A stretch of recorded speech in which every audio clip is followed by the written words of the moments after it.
Now, the term of Chief Justice Mogoeng Mogoeng comes to an end today.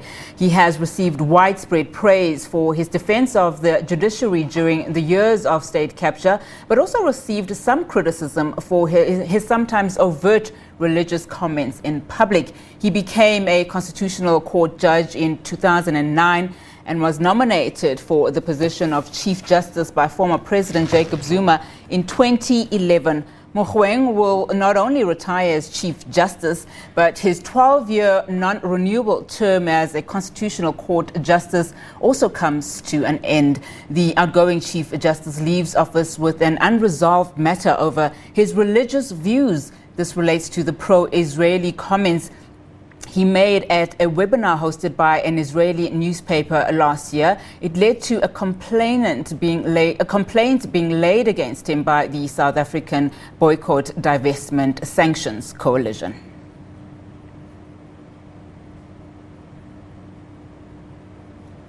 All right, let's discuss this further now, looking into the outgoing Chief Justice Mogoeng Mogoeng's tenure at the helm of the highest court in South Africa. We're now joined via Zoom by Law Society of South Africa's Mvuzo Notyesi. Mvuzo, thank you so much for your time this afternoon.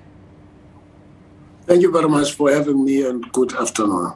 Perhaps let's begin here. I understand and we know that you had the liberty of working with the Chief Justice. Notably, of course, he was appointed into the Chief Justice position after only 2 years in the Constitutional Court, in fact. But in 2014, he did introduce the norms and standards in the Constitutional Court for the first time, in the existence of the court. Talk to us about his work ethic and the leader he was to the rest of the judiciary.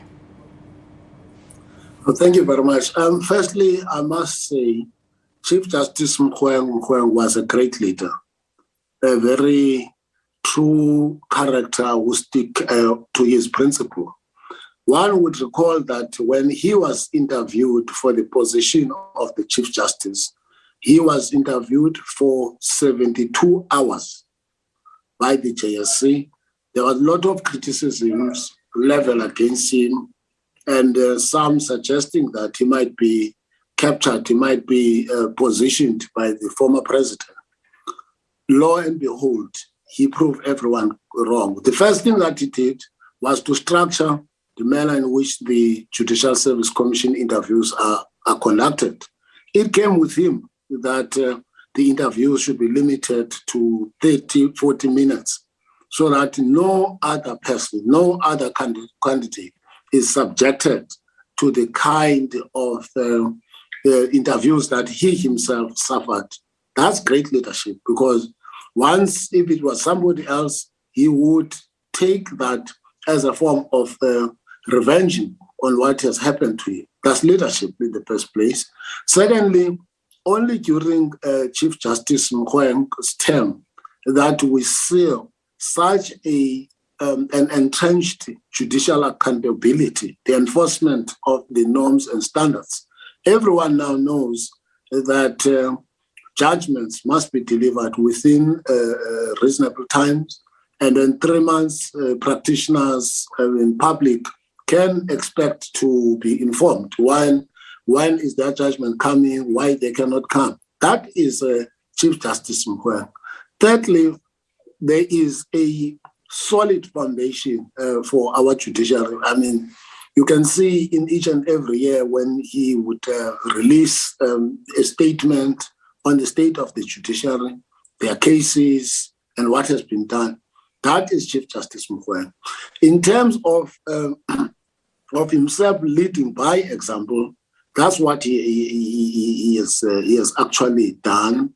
I can assure that we have had a great leader in Chief Justice Mogoeng, even in terms of the courts. At one stage, we even look onto this limitation of 12 years imposed by the Constitution, because he's 61 years now. You still have a number of further 4 years that he would have given the people of South Africa, but because of this limitation, he has to leave, and he is far away from the retirement age. Those are the questions that we as the society will have to debate about, because we'll have a young Chief Justice who was providing great leadership, who was doing a wonderful job in terms of leadership of the judiciary. I mean, those are few things that I can mention in relation to the Chief Justice. Of course, you talk about his great leadership style, Mvuzo, but perhaps let's now touch on that, that topic of criticism that has also been leveled at him. What are we to make about, just how absent he's been over the past couple of months in a time perhaps where his leadership was needed the most? I mean, he's been criticized for that. Of course, there was the divided bench in the form of the majority and minority ruling as it relates to, the case against former President Jacob Zuma, but also the Apex Court itself found its legitimacy and credibility being criticized and politicized. And that's where he was also, just fairly recently been criticized. Yeah, some of the criticism, in my view, have not been fair to Chief Justice Mogoeng, and some literally lacking the basis and consistent with the objections that were launched against him when he became the Chief Justice of the country. Some people just continued with that attitude. One must take into account that he was elected as the chairperson of the Chief Justices in Africa. So he had that role. He did not only provide leadership in South Africa, he extended the influence, the judicial influence, taking on our own experience as South Africa, carried over to the African countries.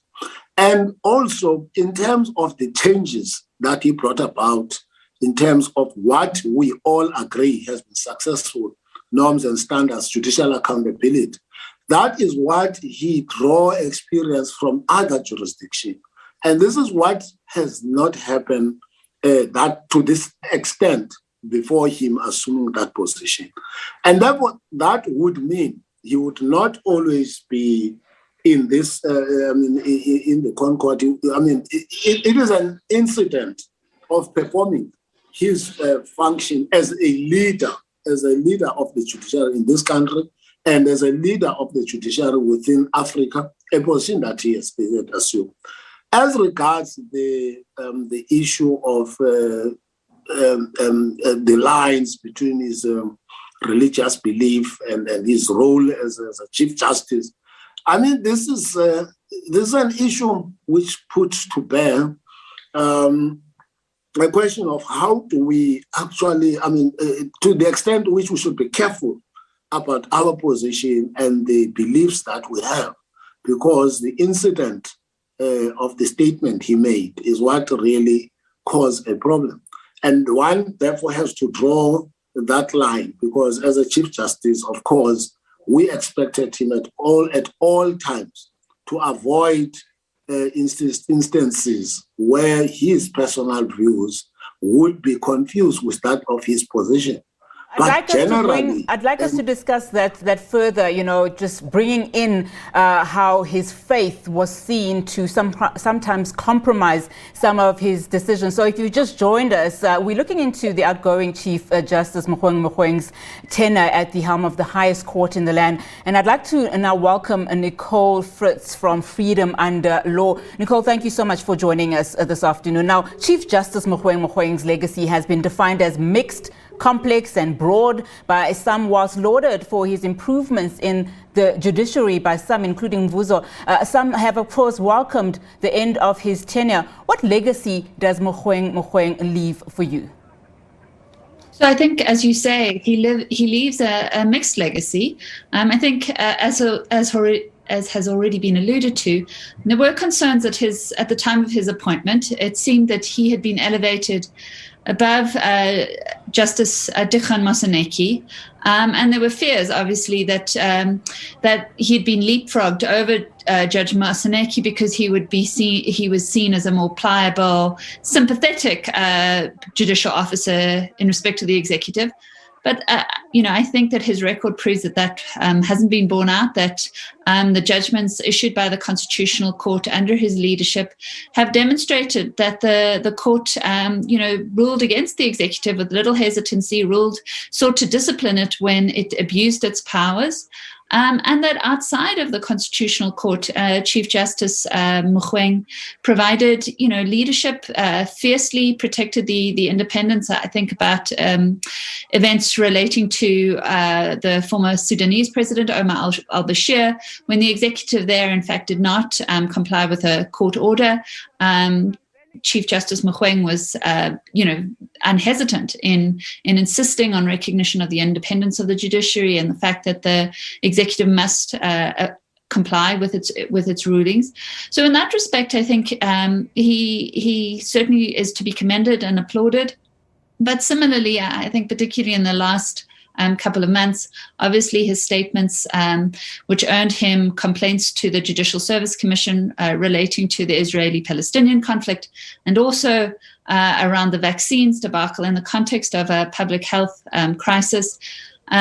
Those were very concerning, and the fact that he has essentially been absent for some months when the Constitutional Court and the judiciary as a whole has faced unprecedented attack, I think has been concerning. So I think we look at a record that certainly has got some commendable high points, but also points where we have been left to ask where indeed is the Chief Justice, and that has invited concern. And Nicole, of concern too is the fact that there are unresolved matters that he leaves behind as he vacates his position, by midnight tonight. And one, as you've just mentioned, is that Israeli matter where, he has been taken to task. The complaint that has been laid against him by the South African Boycott, Divestment Sanctions Coalition still stands. What does this all mean? I mean, also during his tenure, he had mentioned, some underhandedness that was, happening within the political sphere, but there's been no investigation around that, multi-millions of rands in terms of, some of the allegations that he had mentioned in his tenure. So there are a lot of things, as it would seem, that would be left unresolved when he vacates his position. There's no reason that they need to be left unresolved because he vacates his position at midnight tonight. The disciplinary proceedings can continue, notwithstanding the fact that he has stepped down. And certainly the instances which he believes require investigation are ones which can continue. And perhaps, having stepped down as Chief Justice and not constrained by that office, if there are issues that he believes require investigation in order to uphold and protect the independence of the judiciary, it may be that he is at greater liberty to speak and try and ensure that those matters are investigated. So the matters of which you speak, there's no reason to think that they necessarily are shut down because his tenure comes to an end this evening. Now, Mvuzo, perhaps let me bring you into this one. When the Chief Justice was appointed at the time, a lot of hesitancy from some quarters. But one of the judgments, of course, that raised an eye on was a decision he had taken of Nkandla judgment. Talk to us about that, as someone who was named by the very same president, former President Jacob Zuma, that he then ruled against. Where did that judgment, take his credibility, as it were? Yes, I think the starting point is the leadership of Justice Mogoeng has shown to us, has proved to us that the racial prejudices that are there, they have no place. Because if you remember, the most people that attacked Justice Mogoeng when he was appointed were particularly the media, the white media. They have an attitude against him and some big forces. Once he is now the Chief Justice, he shows that he's an independent judge. He's a person who's fearless, he's somebody who's decisive, who deal with the matters as they are presented. He doesn't allow his own personal prejudices and all that. The Nkandla judgment, because it was up until the Nkandla judgment as if He had not been a judge before. Remember, we're talking about somebody who was a judge. Who was a judge who already decided, already reflected his judicial independence, but he was being doubted unnecessarily. But the Nkandla judgment confirmed to everyone that Chief Justice Mogoeng was an independent judge, was somebody who was not motivated by actors outside himself. He's somebody who is guided by the Constitution. I mean, this was a very important judgment, the Nkandla judgment, because it deals with a number of issues, particularly the question whether the public protector's powers were binding or not binding, and insofar as that was concerned, because of the various theories around it or jurisprudence. But he settled on that matter, and it was clear, and also his contribution in the SASA matter. So we have a Chief Justice Mogoeng who has demonstrated that right throughout, he has always been an independent, a great leader, and somebody that we all can draw strength from, remove our own prejudices that are baseless, because all that was put forward were the allegations that have no basis. Nicole, whilst many acknowledge that the Chief Justice had applied the law in most of his cases and judgments he has made, how much would his faith have compromised any of his decisions, if at all? No, I don't think that anyone is seriously suggesting that his faith has compromised his decisions, I don't know that allegation has been seriously made. I think the concern has been from some of his extracurrial statements that he has made outside of his judgments. So as Chief Justice, he doesn't only perform a function of leading the highest court and the judiciary as a whole. Obviously, he serves a ceremonial role and is a public leader. And I think it is the concern has attached to some of his statements outside his judgments. And there has seemed to be the concern that the religious statements are inconsistent with his role and what he should stand for, even outside of the context of handing down his judgments. And I think that's where the issue has arisen. There's again, there is a constitutional imperative that our judiciary reflect the demographics of South Africa in its full diversity.